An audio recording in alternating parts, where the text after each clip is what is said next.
My name is Mary Rowe. I'm the Chief Cook and Bottle Washer at the Canadian Urban Institute. I'm actually up here for this one because I'm keen to engage our colleagues here. I'm a dual citizen. I lived in the U.S. for a number of years, and I had the benefit of working in different environments there, and then came back to Canada to actually take a job with Premier Wynne, and that's what brought me back. And I, during that tenure, got a chance to be exposed to the American system and to get a chance to work with my two colleagues here who have come to join us. But I'm going to ask Marion first, and maybe you can just introduce yourself and indicate what your role is, because remember, Canadians don't know what HUD is. And similarly, Bruce, if you could do the same. Marion will go first, then Bruce, and then Nahed will come to you. And then we'll go to the crowd. And in this case, you're going to bring that little piece of cue card right up to me here. And I also just want to say that thank you for all those cards. Those questions, sorry about those of you that are over on the edge. Those questions, we're going to feed them all through the day. Because there's many sessions where a lot of the topics people raised that didn't get covered this morning, we can feed into sessions during the day. So keep your cards coming. Marion. Good morning, everyone. Thank you, Mary. My name is Marion McFadden. I am the Principal Deputy Assistant Secretary for Community Planning and Development at the United States Department of Housing and Urban Development. It's a hell of a business Does that card. fit on your name tag? It really doesn't. I think it means she's really important. I don't know about that, but it does mean that I'm responsible for grants and loans and loan guarantees for housing, community development, infrastructure, economic development, and addressing homelessness. Give people a scale. What's HUD's budget? HUD's budget is generally around $60 billion. My office generally has around $12 billion, but the tail wagging the dog for us is disaster recovery funding. So we've had a portfolio of about $100 billion in long-term disaster recovery funding, which surprises even Americans because they think about our FEMA doing emergency response, but we support the long-term rebuilding primarily for people of modest means. And people heard that that's a B, 100 billion. Where is the federal deputy? I was going to ask. I just saw her and she's scooted out. What's your budget? All in. 10 billion. 10 billion. Well, we're a tenth the size of the U.S. You've got a $10 billion budget. She's got a $100 billion budget. Okay. Okay, go ahead, Bruce. I'm Bruce Katz. I run a finance lab at Drexel University in Philadelphia. I used to be with the Brookings Institution. In a prior life, I was chief of staff at the Department of Housing and Urban Development. But most of what I focus on today, which I'll talk about, is the restructuring of national economies, advanced industry, reshoring, decarbonization, and the effect on cities and metropolitan areas. Nahed, just introduce yourself. The man who may not need an introduction, but tell people. Sure. I'm Nahed Nenshi. I was the mayor of Calgary for way too long. And these days, I spend my time thinking about issues around how we rebuild community, how we build community together. But as many of you know, I happen to know a lot about natural disaster recovery. I always say that every single state of emergency that the city of Calgary declared in its 136-year history, I was lucky enough to be the mayor for. Correlation does not infer causation. But I also spend a lot of my time these days talking about restructuring of economies, decarbonization, and all of that. So I'm looking forward to a great discussion. Thank you for joining us. So, Marion, we're going to start with you to give us the big picture about what are you waking up every morning thinking about? What are the priorities that you're trying to deliver on? Give folks a sense of the scale of challenge that you're facing and the interventions you're taking. Sure. So the first point I would make after listening to the last panel is that the lion's share of affordable housing in the United States is stimulated by the low-income housing tax credit. So government grants are coming on top of an incentive for the private sector to get tax credits for making these investments. However, we need to continue to provide funding for most of those properties so that the lowest income people can reach them. I wake up every day thinking about housing supply, thinking about how we're going to ensure that we're addressing climate change in communities. That's something we're thinking about across the entirety of the federal government, starting at the White House, because it is urgent. And specifically, I wake up every single day thinking about how we can address homelessness with the urgency that it requires. Because in the United States, we have been working very, very, very hard since around 2012 to try to end homelessness, and we've just started to see the numbers tick back up, which is absolutely heartbreaking. And we attribute that to many factors, including the end of some COVID subsidies, not totally timed to the end of when individuals and families need those. So we're having a similar kind of phenomenon here. Tell us specifically what the kinds of interventions are that HUD's been experimenting with through your program. Sure. So for the first time this year, or this administration, under President Biden and Secretary Fudge, we put out $486 million for homelessness grants for explicitly rural homelessness and people experiencing unsheltered homelessness, so encampments, living on streets and bridges and cars, et cetera. And we paired those with vouchers so that we could ensure long-term success in those communities. That's not a subset Just explain of to people. folks here what a voucher is. We don't have a voucher system, so go. Okay, great. So the largest part of HUD's budget actually goes to pay for vouchers, and that's making up the difference between what an individual or family can afford, meaning 30% of their income, and what rent in a private apartment actually costs. And so we are making up that difference so that people can live in all kinds of neighborhoods all over the United States. And the person gets the money. The person voucher? gets the voucher, the landlord gets the money. Right. But the person has agency with how they spend the voucher. That's correct. Yeah, okay. Okay. Any other particular programs you want to highlight? So we've got an issue of aging housing and stock all across the United States. Yeah. And for the first time, our Congress pointed us at the needs of manufactured housing. So we have been kind of blind, I think, as a department to the importance of manufactured housing, formerly known as mobile homes or trailers, but that have been updated with modern building practices. We've been blind to their unique needs, and so when we provide formula funds to states, to cities and counties all over the country, so around $6 billion coming through my office through these formula programs, we haven't specifically pointed them at manufactured housing communities, and we see multiple problems there with homes that were built in the 70s just being beyond repair, needing complete replacement. With issues with infrastructure. So we had a lot of mom and pop kind of communities where mom and pop are ready to retire. And so they're selling properties which are now being purchased by corporations who are making a lot of improvements, but then skyrocketing rents. And we don't necessarily have protections at the state or local level for people who live in manufactured housing. So in some places we find people would have more protection if they rented an apartment or they owned a stick-built home than they have living in a manufactured housing unit, where it's more like the right you would have for owning a shed or a car. Do you have a sense of the distribution of your resources to dense urban environments versus smaller communities and rural communities? Because HUD's, you scope it all. Yes, roughly 70% towards urban areas. Really? Yeah. And the balance is to other communities. And just one quick comment question for you about the relationship between HUD and state governments. Yes, so we are a clearinghouse for funding. We are not a builder. As the federal government, we're not building things. We provide mortgage insurance and other things for the private market, and then we provide flexible grants based on formulas to states, cities, and counties all over the country.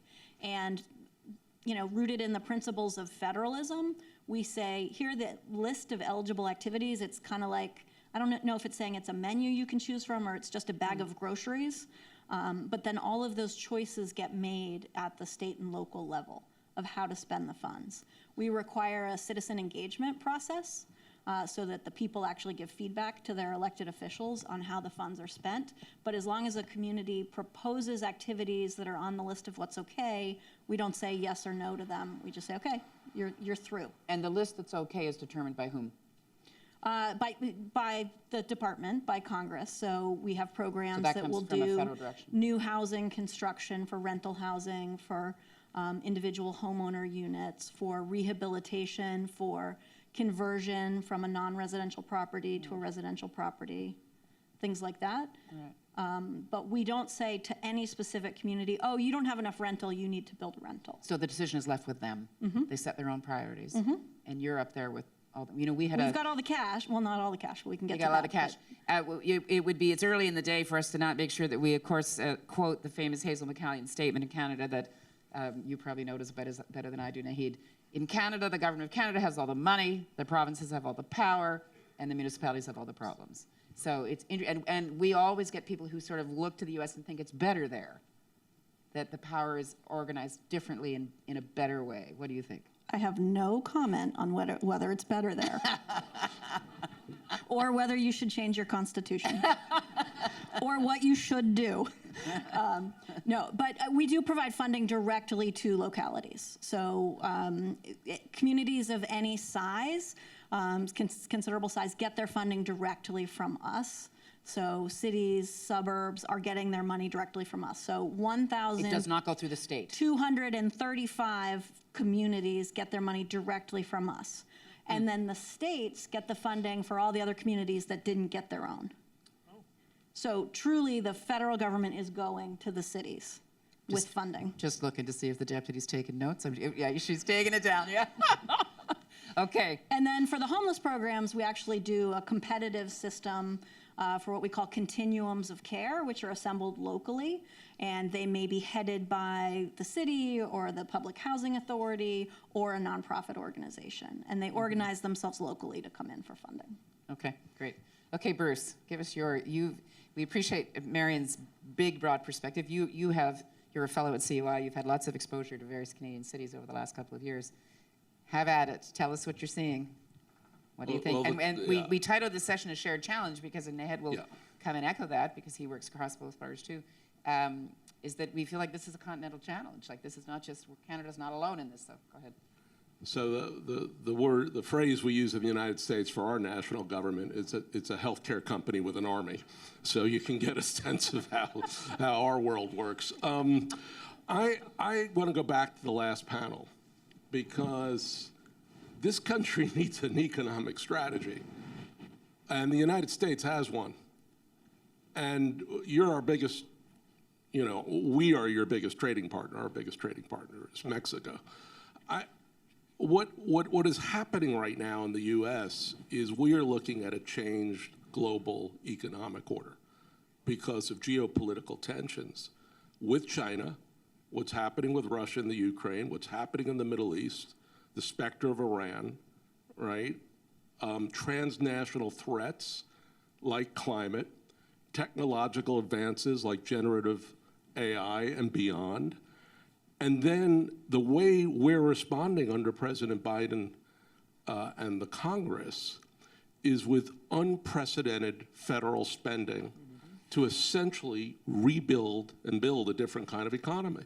So starting with the bipartisan infrastructure law, CHIPS and Science Act, the Inflation Reduction Act, which is essentially a climate bill, but to get it through, you have to call it the Inflation Reduction Act. You gotta love the US. And then our Department of Defense appropriations, which will now hit about $1 trillion a year. Okay, so what the US is doing right now, which deeply affects you, but also affects your cities and your metropolitan areas, is we are remilitarizing, reshoring, and decarbonizing. Don't try this at home. It's really hard to do. And we're doing it with hundreds of programs, grants, loans, tax incentives, procurement. Our economy is changing.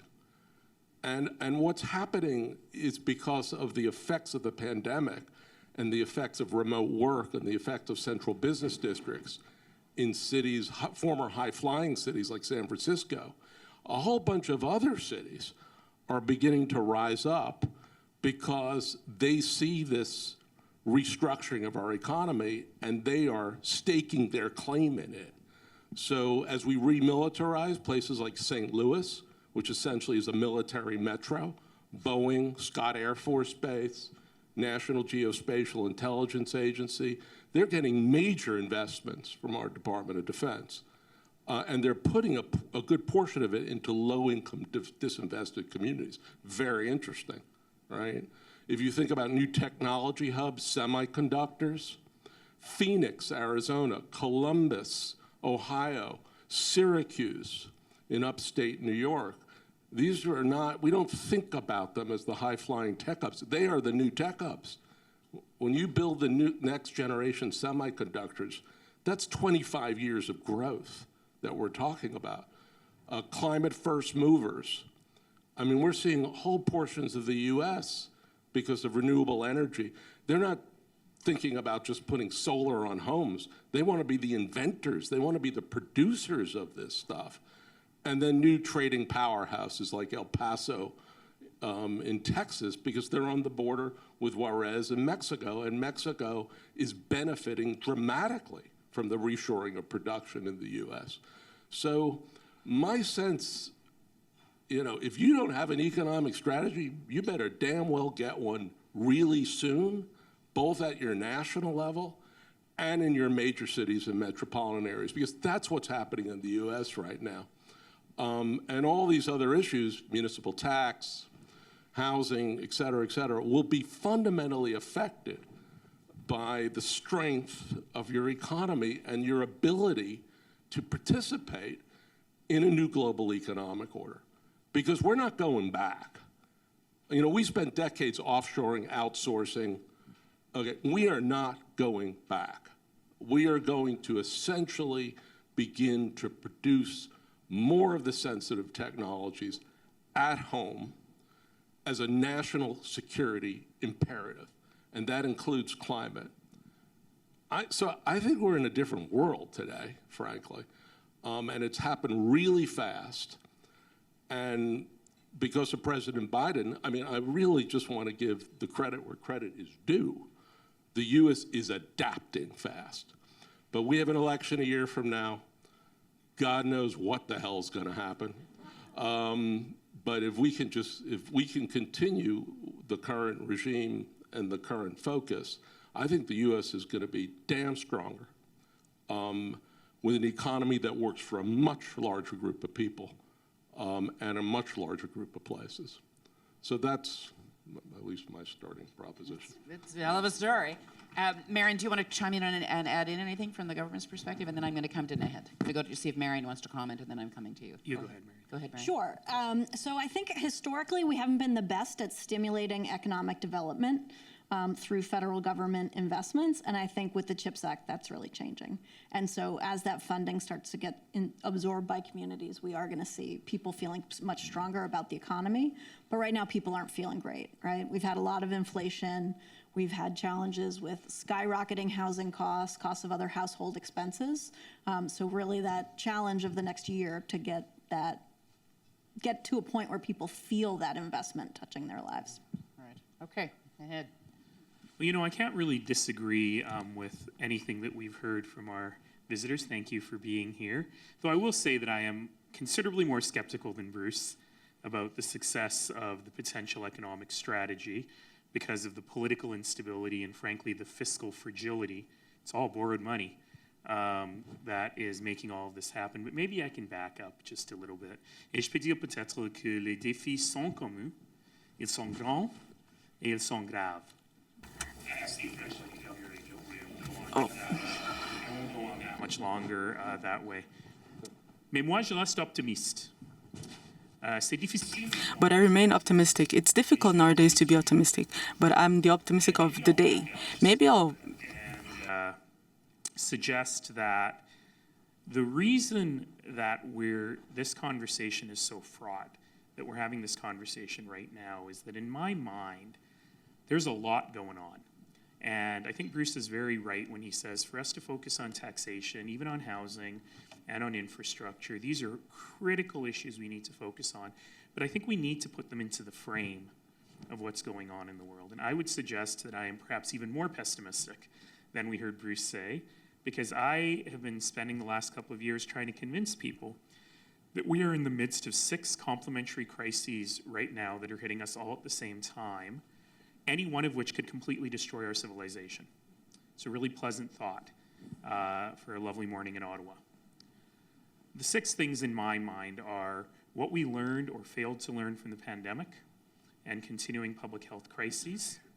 We've decided to plug our ears and close our eyes and pretend the pandemic didn't happen, ensuring we're not ready for the next one. A continuing crisis in mental health and addiction.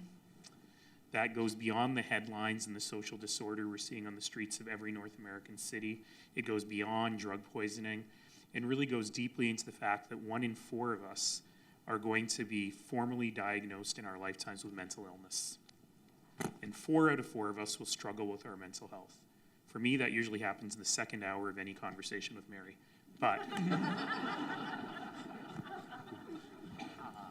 But we need to address this in a very new and very different way. It's not just about supervised consumption sites and rehab beds for people suffering from addiction. It's about creating a mentally healthy society that we just don't have now. The third is economic inequity and economic justice. The rates of wealth inequity in our community are higher than they've ever been.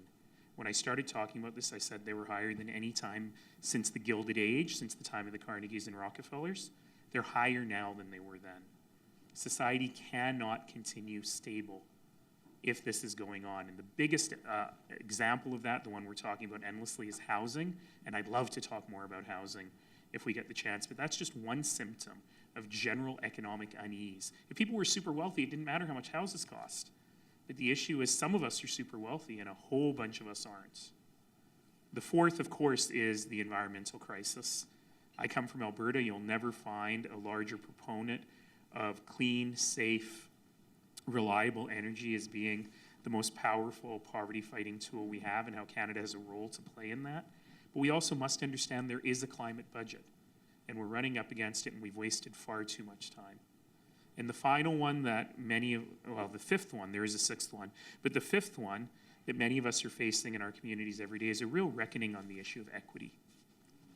We're very smug in Canada about diversity and pluralism and multiculturalism and how proud we are of it. And if I had been asked the question that Janice asked, I would have answered it exactly the same way as Brian Bowman answered it, that the diversity in our cities is a huge asset for us all. But there's a difference between diversity and pluralism and true anti-racism.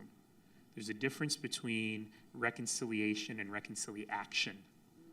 There's a difference between tolerance for LGBTQ people and everyone being able to live a life of dignity, particularly our trans families. So we have to be able to get there. By the way, the sixth one is international geopolitics and the brink of the Third World War and nuclear war at any moment, but I don't know anything about that, so I stick with the first five.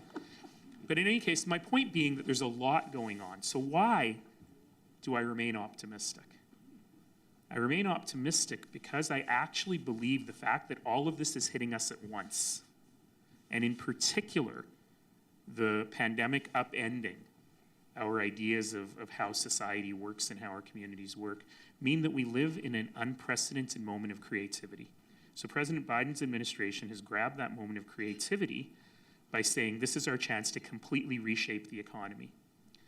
The federal government here in Canada, for all its foibles, appears to be saying this moment of creativity is a moment for us to really reshape how we think about climate and the environment. And so the question for us at the municipal order of government is to really think about how do we grab this moment of creativity? Sometimes I call it a wet clay moment, a moment where we get to mold the future. But the thing about wet clay is it gets hard. And once it hardens, you can't remold it without breaking it. So we have a window right now to get this right. And I think our objective and our goal has to be super creative, to look at the best examples from around the world, including some of the wonderful things happening at HUD and in the US, and figure out how we craft a completely different society moving forward. And I just hope that we're up to the challenge. So Naheed, what would your response be to, I mean, Bruce just gave a very robust pitch for, and it came out of the previous panel about what's the economic strategy. What's your response to that? I mean, it seems to me in Canada we've had an economy that was fairly narrowly cast for years, and over time we've become quite more diverse in terms of how we generate wealth. Not really. It's still And, resources spoken. well, this is what I Albertan. love to say when I'm here in Ottawa and when I'm traveling across the country. Our economy is based entirely on the thing we wish it wasn't based on. Right. Our number one export in the country by far is Oil. oil. If Alberta isn't firing on all cylinders, the federal government never ever balances its books. And we managed to create an economic strategy where we have a very, very valuable resource that has only one customer. That's what the debates about pipelines are actually about. All of Canada's oil exports go only to the United States. And we also very brightly exported our technology and our know-how to the United States to the point where the United States took the technology and know-how, learned to do fracking, learned to do shale extraction, and now exports oil. So our only customer has become our largest competitor. And this is precisely because we pretended that this wasn't an important part of our economy. So yes, it is time to recast how we think about things. Even though the word in Alberta is dirty, it is time to talk about transition. But the transition has to be a transition that acknowledges the fact that we can't turn off the taps. We can't lose those jobs. We cannot lose that income and that wealth and that prosperity. And so people keep asking me, how would I solve this economic climate conundrum we've got, this fight between my province and the federal government? And I've been saying lately, and I'm a very calm, very nice person, right, Mary? Absolutely. And I've been saying lately that my number one dream, if I had a magic wand, would be to take our federal environment minister and my premier and put them in a room together, turn off the lights, punch them both in the throat so they could never talk again and get on with the work. Charming. It's a charming approach. I think it'll work. But when I'm being quite serious here, if we can agree on a few things, Yeah. prosperity is important. People should have prosperity. Part of prosperity that is critical is immigration and making sure we've got people here to do the jobs. We must be net zero by 2050. To get there, we have to have targets on the way. We can't wake up in 2049 and say net zero next year. Those targets must be stretch goals. They must be hard to achieve, but they must be flexible, recognizing the reality of the world. They cannot be made in a vacuum with arbitrary deadlines. I don't think there's a single person in the country who would disagree with those 6 propositions. If we can start there, then I think we can use the very Canadian common sense to just figure out how to get there. So And that might be naive, but I think that's where we are. it might be a healthy, an optimistic naivete. We have several former mayors who are from Western cities. I'm looking to see where Don is. I know he's your son. I saw him. Hi, Don. So we have the former mayor of Edmonton, the former mayor of Calgary. Brian's the former mayor of Manitoba, of Winnipeg. And this bifurcation, or this, it's not even a bifurcation, but this significant conversation about how do we transition the economy from one set of things to a whole bunch of other things, I know is on the minds of everybody here who does local economic development, tries to strengthen main streets, tries to strengthen neighborhoods. I'm interested from Marion and Bruce's point of view. You can hear, how do you avoid the siloed conversation? You're in HUD. Bruce is ranting on about economics. How engaged can you be in the future of the economic strategy? Are you? Is HUD, does the secretary sit at those tables? Absolutely, right? So we have multiple agencies providing funding for the same kinds of things, right? So you asked the question about what's our split of funding for housing. Well, let's not mention that we have a United States Department of Agriculture Rural Housing Service also providing housing. But this makes opportunities for us to sit down and create interagency discussions around where our money's going, why, and how we can find opportunities for collaboration. But also in providing the funding for the municipalities and the states, we have dialogues, right? We have their attention because we have the money. We're not compelling them to do a certain thing with their formula funds, but we also have these unique opportunities to create competitions. Do you use your convening power? Oh, yeah, so talk We about do. competitions. We use How our do you- convening power. So we have an Office of Policy Development and Research, which routinely brings together all kinds of people for a presentation of research, whether done by federal government contract or by others, and just kind of conversations like this one about where should we be going without compelling results necessarily. But we also have funding that we put out through competition. So we just did $85 million that we put on the street for pro-housing grants. And this is to reward jurisdictions that have already taken some steps to address their housing challenges, to revise their plans or tell us what their obstacles are and take it to the next level. So you're incentivizing a certain kind of, does it work? Does Incentivizing it a work? Is it certain kind of working? behavior. Well, we got a ton of applications for the $85 million. We hope it will turn into something annual. But in doing these competitions, we incentivize partnerships at the state and local level. Okay. Right? So we want to say, don't just come in with your housing authority or your community development department. Work with community organizations, work with religious organizations, work with community development financial institutions, which are kind of our good guy banks, work, with whoever the leaders are in your community to strengthen your application to come in. And we give points for partnerships in our competitions. when you look at when you hear what Naheed is talking about the 6 challenges and we've had an economy that's been fairly not very diverse. I would say, I'm looking to see where Premier Wynne is, but, you know, Ontario's oil is automotive. And for years on. And by the way, the car manufacturing sector in Ontario that we hear so much about, I think we're up to $10 billion in subsidies for Right. EVs and battery plants. It's about, in terms of jobs, between, I'm getting my decimals confused, it's either 1/100th or 1/1000th of the jobs of the energy sector in Canada. That usually shocks people in Ontario when I say that. that billions is going towards, right? So in terms of this, you know, I always have to say to my American friends, just remember we're a 10th your size. Although you did say to me last night, you're the size of California, right? And California does all sorts of interesting things. They are able to do it. So as you look at merging these conversations and talking about the challenges you have on the ground, the challenges we have on the ground, are there ways that we could leverage the binational relationship more? How could we accelerate learning better? Could we accelerate? We already trade. We do a lot of money back and forth. What else? Yeah, I think what really matters is to have a different perspective at the starting point around what is a city or what is a metropolitan area. I think in the U.S., we don't think about cities as governments. We think of them as networks. So you have a public sector, and they have critical roles, but what you also have is corporate players, financial institutions, universities, hospitals, philanthropies, yada, yada, yada, right? And that's why the U.S. experiment, because what we're doing with this transition is an experiment. I mean, really. The federal government basically runs up to a fence, throws a shitload of money over, and runs in the opposite direction and figures, well, the country will figure it out because we're smart, we're the US, we're number one, right? I mean, that's how we think about the world. But it's a network system. And I do think what's happening right now, given different cities and metropolitan areas, different parts of the networks are standing up and saying, hey, yeah, we'll lead on that. You lead on this. You'll lead on something else. In the end, we'll put it back together, and hopefully it adds up to a 2 + 2 = 5. But I do think, you know, you're our trading partner, right?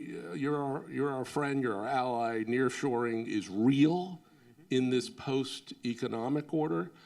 And I think we should be finding multiple ways for these different networks to begin to engage, because this transition from an energy industrial complex that did, you know, dirty stuff to one that's going to be clean, we face the same thing. I mean, we're, you know. Naheed, can we talk a bit about what Bruce is observing? Because I've had that experience as well. That city in Canada means capital C, city, municipal, versus in the US it doesn't. City is the place, it's a whole bunch of things. Yeah. You and your work have been trying, and all your colleagues have been trying to build these regional coalitions. It's hard. It seems harder to get the other sectors to step up and say, we're important too. They want to just sort of let you do it, kind of. Yes, and Don will have a lot to say about regional cooperation. I think he's on the next panel, and he knows way more about that than I do. But in terms of multi-sectoral approaches, this is really critical. So I'll give you one simple example, actually 2. So the first one is, in Calgary, in my final term as mayor, we crafted Canada's first community-based action plan on mental health and addiction. And I got a lot of flack for convening that and throwing some seed money on the table about it. And my successor got a lot of flack last week for permanently funding the strategy from city resources. Because people said, well, that's a provincial responsibility, that's a federal responsibility. But the problem was people were dying on the street every day. And it's just one taxpayer. And we always use that argument to say the city shouldn't be asking for money. But at the end of the day, if you're paying your money to the province with all its waste and bureaucracy, or you're paying it to the city who's actually going to do something with it, you're still paying the money. And so I applaud my successor for actually taking even though it let the province off the hook, that's true, for taking the initiative to do it. But during the pandemic, we had to do this all the time. We couldn't wait for jurisdictions. Exactly. Right. And what we were able to do is, on that strategy, is we convened the healthcare system, we convened private sector, we convened the different orders of government, and science fundamentally to come together and talk about these issues. And what was interesting about that is on my round table, I put a couple of corporate CEOs, largely because I wanted their brand value, but I also thought they might give us money, in the end. In reality, the corporate CEOs did more with the implementation of that plan than anyone else did because they realized the importance of mentally safe workplaces. So they went off and worked with other CEOs to figure out how to create a whole different way of going to work, which forms a part of the strategy. And so that was an unexpected benefit from being able to convene folks.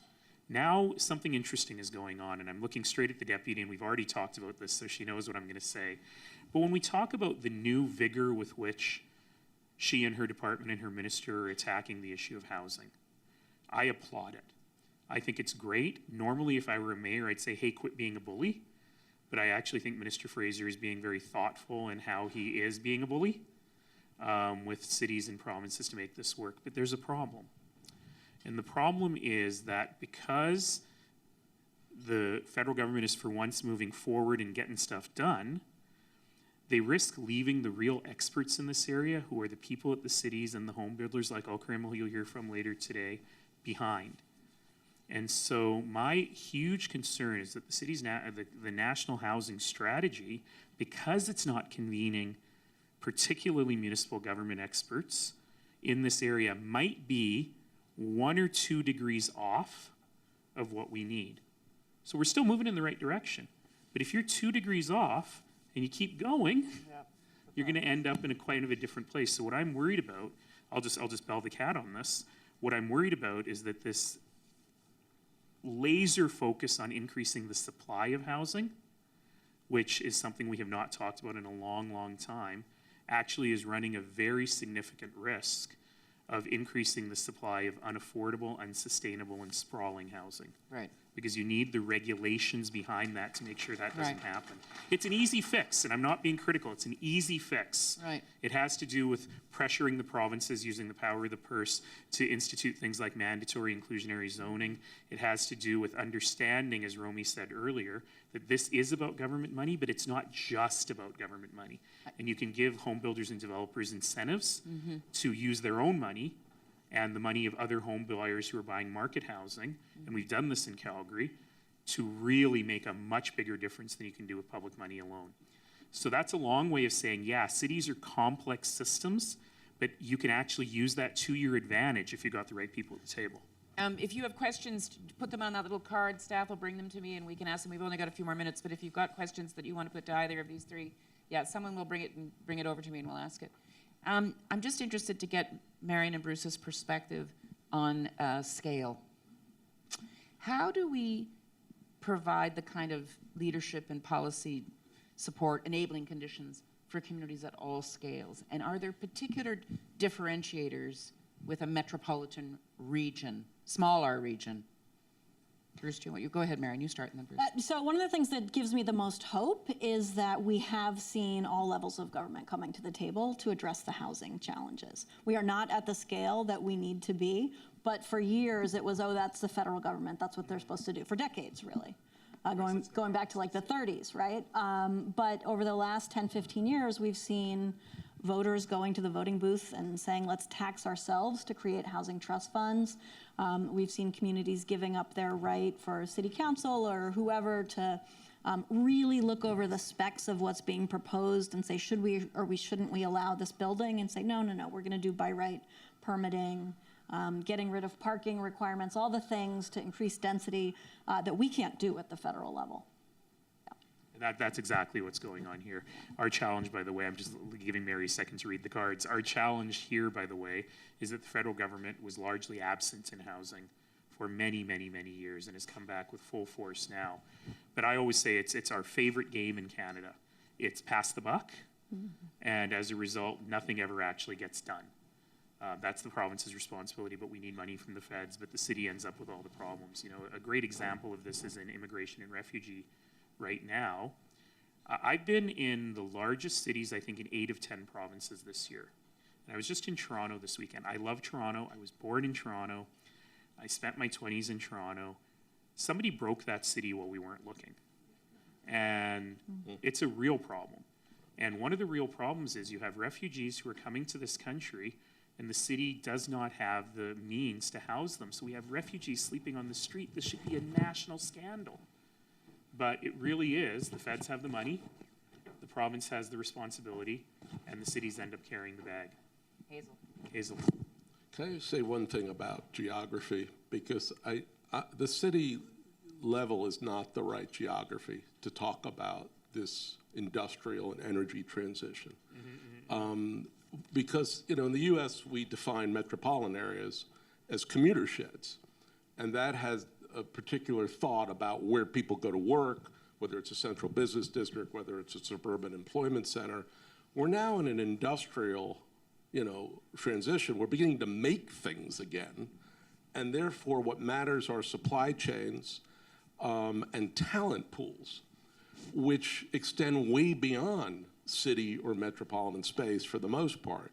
So I do think that we're going to need new kinds of geographic definitions if we really are going to do what we say we're going to do, which is to reshore production, dominate sensitive technologies with our friends, right, and focus on critical minerals. The city level is not the right level for that. The metropolitan level may not even be the right level for that. We may be talking about metro regions, particularly in the US when you start adding in our defense establishment, which is far-flung and in a lot of strange places. One of the decisions that CUI has made largely is to focus on working at the staff level with the permanent bureaucracy that live on for a long time and continue and outlast political mandates. And so, for instance, there are no politicians on this program. They're just formers, and most of our relationships are with staff, and we're supportive of politicians, obviously. But how do you two, and I may not be a question easy for either of you to answer, particularly Marion, because you're in government, but how do you make these advances stick if the political winds change? The blunt question is the Biden strategy going to survive Trump 2.0?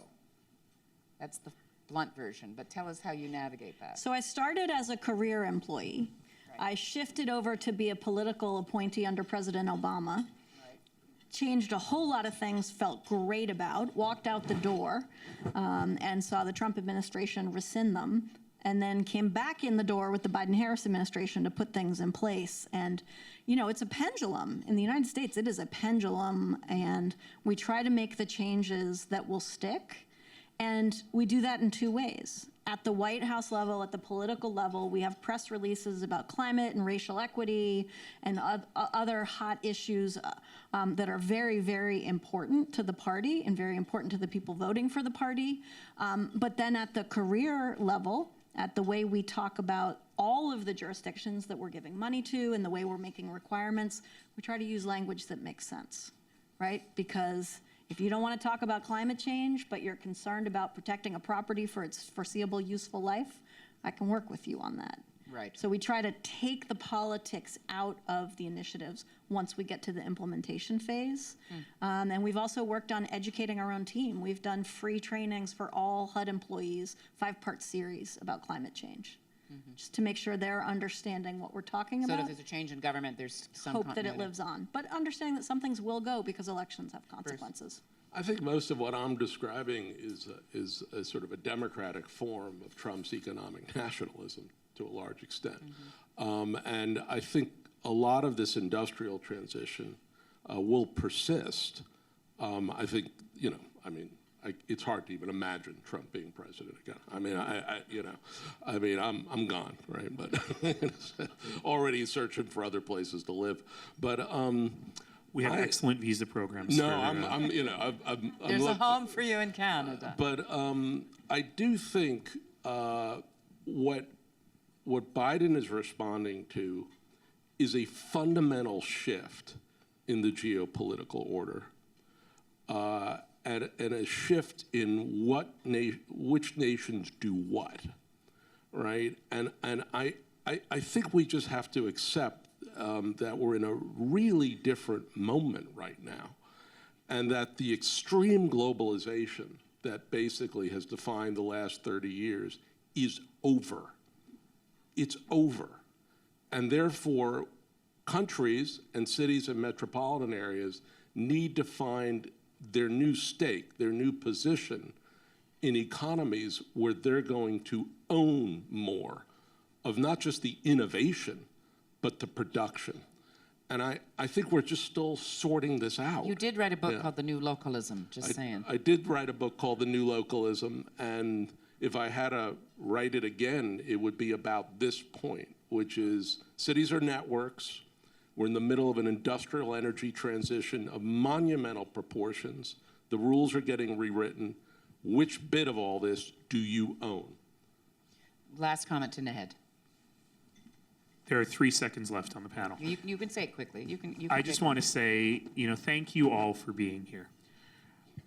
We are in this moment of creativity, in this moment of transition, and I don't think any of us know, not even President Biden, what that future should look like.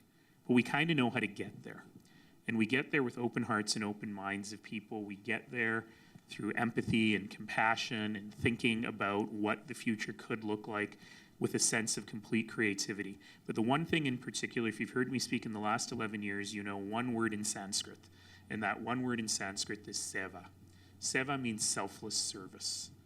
And I truly believe that in our service to our communities, that's where we find the future. So I want to say to all of you who've given up your time to listen to big brains and former mayors talk about things, I just want to say thank you for your seva, thank you for your service, and I remain optimistic because we are going to build an even better community.